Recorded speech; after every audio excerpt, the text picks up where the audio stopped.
loves, welcome back to another video. Welcome to Vlogmas day 7. One whole week, you guys. I almost gave up on this today because I have no time whatsoever. My camera was in my car and I was like, Michelle, I'll just pick it up and record. I got some questions from one of the last videos I posted about my decision to pursue my nurse practitioner degree versus CRNA. Knowing that I do have critical care background, I am an ICU nurse, why I didn't choose to go the other route as far as getting my master's degree or getting an advanced degree in nursing.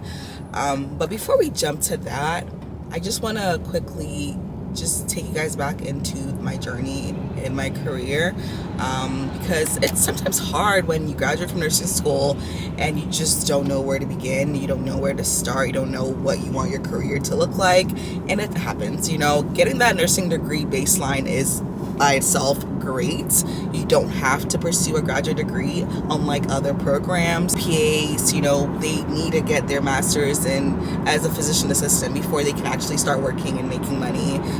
Some accountants, they need to get their master's degree. Even teachers these days, they have to get a graduate degree in order for them to really make money in their field, which is unlike us in the nursing field. They have to continue their education. It's mandatory that they continue their education, unlike us. So sometimes, we get to that point where we've obtained our first degree and we're satisfied and we're like, I don't want to go back to school. I'm okay here. There's no point in me going back because, one, like I said in the past, having a master's degree in nursing versus your bachelor's, it doesn't limit you into how much money you can make. Honestly, your degree does not limit you because there's just so many different avenues you can take with that degree. So the monetary gain is not really a push for a lot of people to obtain higher degrees or to obtain their graduate degrees in our field. So I just wanted to just set that tone because it's sometimes hard to figure out what you want to do with the rest of your life when you're already at a place where you're satisfied, But for me, I always had the drive, the desire to want to become a nurse practitioner. But I would say, though, I did consider CRNA at one point in my career. So I graduated with my Bachelor's of Science in Nursing degree in 2017. I got my bachelor's, I went to a 4-year college, graduated with my bachelor's of science in nursing. So it worked out for me. A lot of people go get their bachelor's degree and then go on to an accelerated nursing program to get their degrees, or they take the associate's degree routes where they do the 2 years, get their associate's degree in nursing, and then get their RN to be assigned as well later down the line. For me personally, it worked out, and where at 18 years old when I started my college degree, 19, I applied into the nursing program at my school and I got in by God's grace, and then it took me 3 years to graduate with my degree. So a total of your traditional 4-year college experience, but I got my nursing degree afterwards. So that was my foundation. After I graduated with my degree, I had the desire to work in critical care. I wanted to be an ICU nurse just based on my practicum experience. So because I had my practicum experience on an ICU, a surgery trauma ICU at a level 1 trauma center, I really liked it and spoke to the manager on that unit for a potential job there once I graduate with my degree. And by God's grace, I got the job. So even before I graduated from nursing school, I had a job waiting for me, all lined up. All I had to do was pass my boards and become an official registered nurse, so I can practice. So that's how I got my first job, through school. So my 4-year college had an affiliate hospital, which was a level 1 trauma center. At that time, I was very, ambitious. I was very eager to learn. I still am. So I wanted that critical care life, and also just seeing the work-life balance between the critical care nurses and, the nurses on the other floors. I just felt like that environment would best serve me. So I liked the idea of having 2 patients. In as much as the patients are sicker, I enjoyed that I would be, critically thinking throughout my shift and, really reviving people if they're crashing, and just really seeing the sickest of the sickest patients. That type of stuff intrigued me. And so that's why I went into the ICU route. but my end goal was always NP, let me say.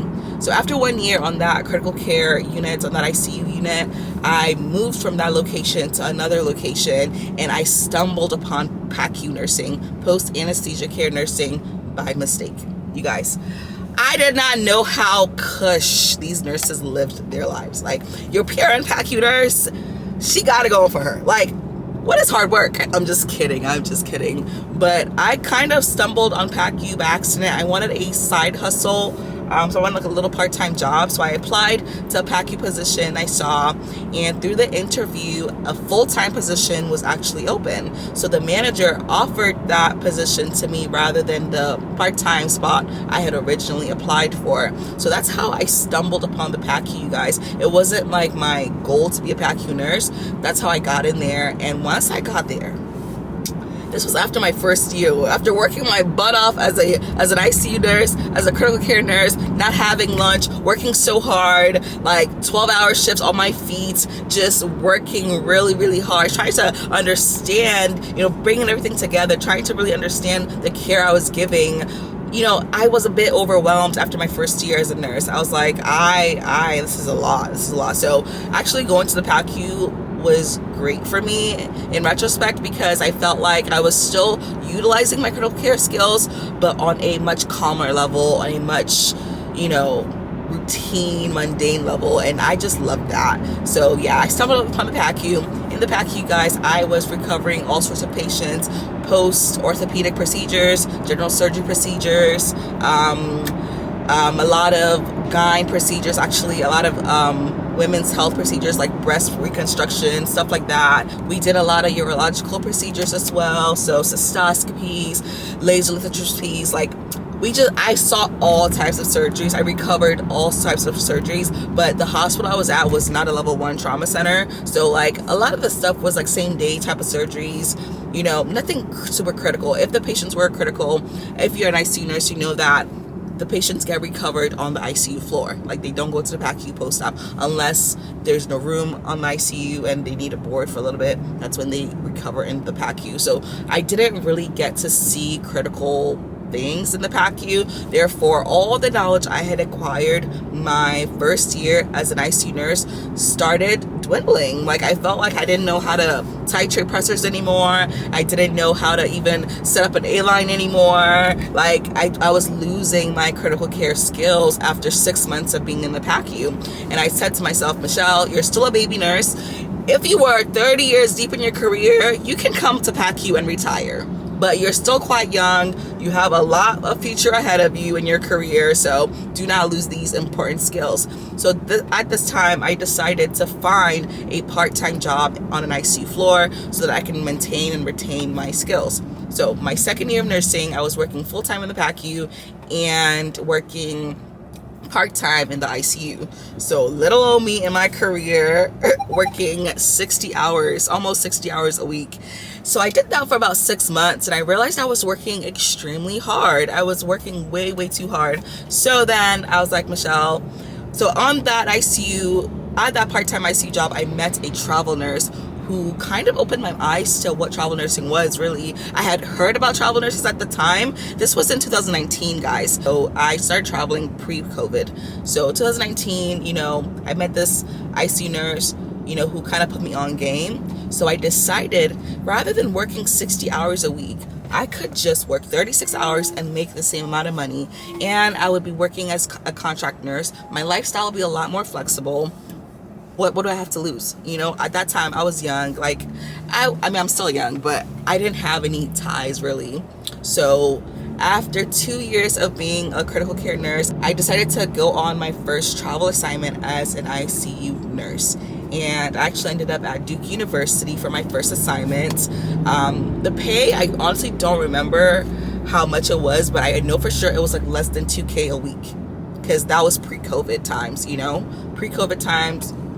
If you scratch $2,000 a week, you might have been like in California, New York, those places. I don't think it was above 2,000. So yeah, I did my first travel assignments. We made some good money. I was excited for the career. I couldn't wait to travel some more. My third year comes. I'm trying to find another assignment. I was going through a lot of turbulence in my personal life, and I felt like I had to be home. So it slowed me down a little bit.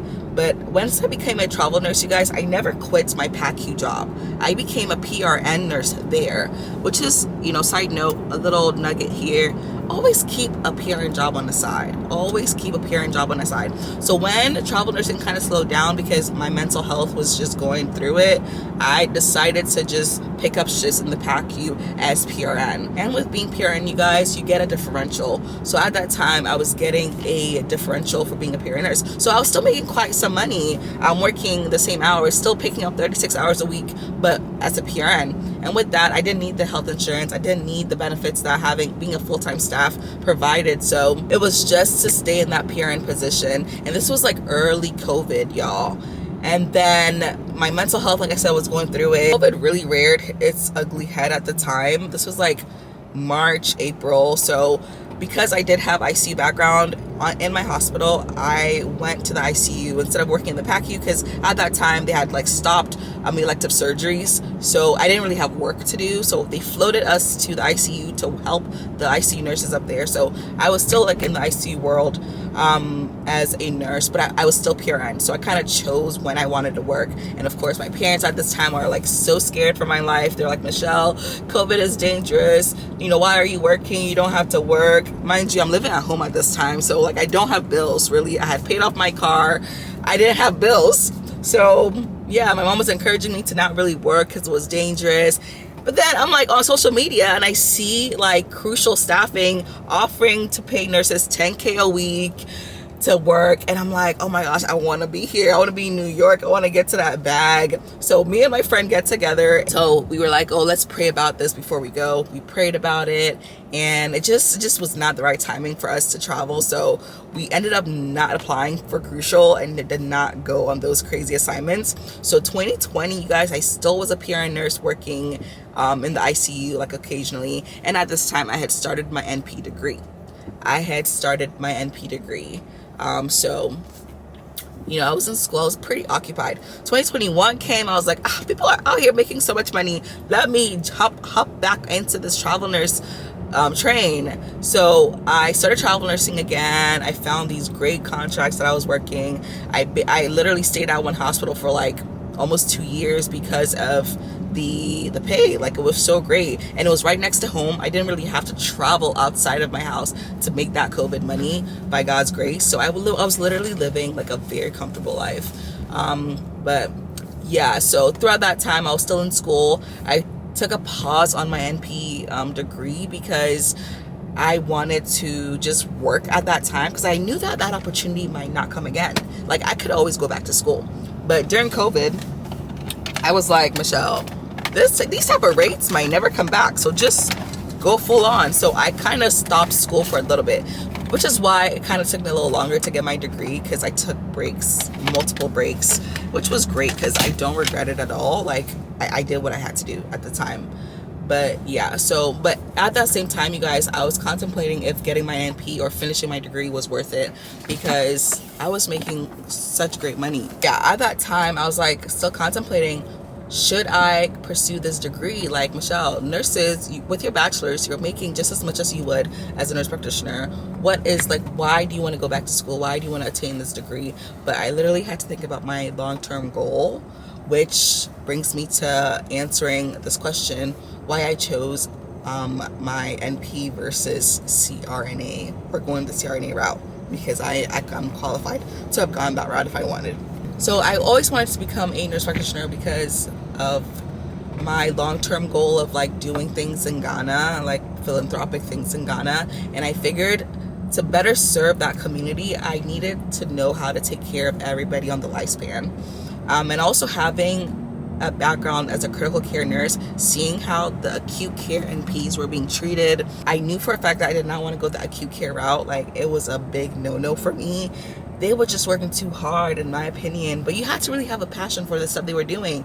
And that critical care acute nurse practitioner, that was just not me. I wanted to be in the outpatient world, managing chronic illnesses and such. So yeah, essentially my long-term goal for Ghana is what pushed me into the family route.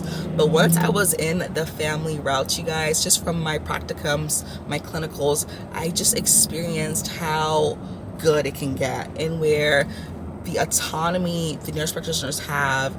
I wanted that, you know. Once I get really seasoned in my skills, I could potentially open my own practice. And that idea honestly has made this entire schooling experience worth it, because I now have a goal in mind that I want to achieve.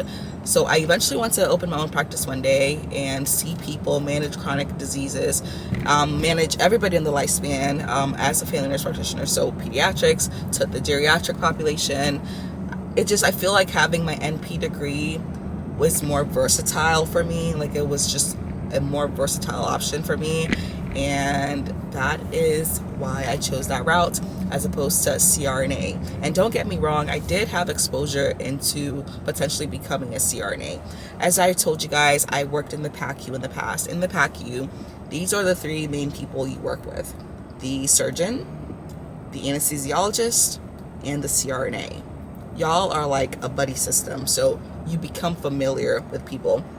So I knew quite a lot of CRNAs, and I just saw how comfortable they were living. Like, I was in close proximity with them, although I didn't see their paychecks, but I saw how they worked, right? I saw their lifestyle, their career lifestyle, let me say, and they are living a great life. Their scheduling is super flexible, and on top of that, they're getting compensated quite a lot for what they do. And, you know, more than nurse practitioners, honestly. I have a friend who recently graduated with her degree, and she's making like double the amount I'm making. And like I said, if I was really thinking about money, then sure, CRNA, yes, let's do it. But just for my quality of life and just my purpose and such, the NP route serves me best. So that's why I decided to choose it, you know. I just also feel like that critical environment, being a CRNA, I just don't want to work in such a high stress environment. Like I don't I don't. Leaving that in my nursing phase, I don't want to take that into my graduate degree phase. So I really enjoy being outpatient, you guys.